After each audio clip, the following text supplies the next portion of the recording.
Galera, quem fala é o Thiago. Vou ensinar como fazer um canhão. Mano, é bem legal. Vocês vão precisar de TNT, de redstone, balde de água, e alavanca. Gente, podem estar colocando quanto alavanca, quanto botão, quanto placa de pressão ou quanto tocha de redstone. Eu vou colocar a placa de pressão.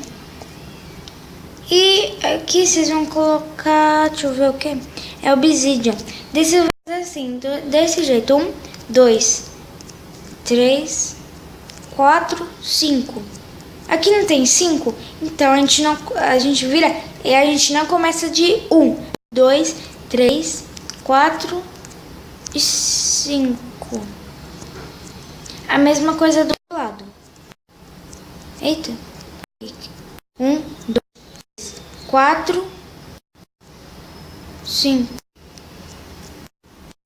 Deixa eu ver se eu fiz certo.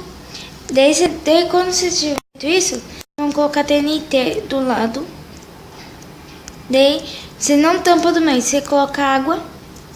E aqui, aonde você quiser, você pode colocar pressão. Vou colocar aqui, vamos colocar redstone em todas as TNT.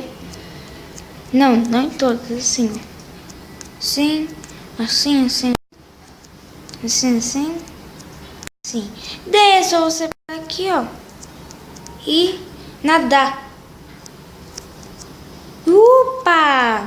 Bom, gente, esse foi o vídeo. Espero que tenham gostado. Se inscreva no canal, dê joinha, coloque nos comentários o que vocês querem que eu faça. E tchau!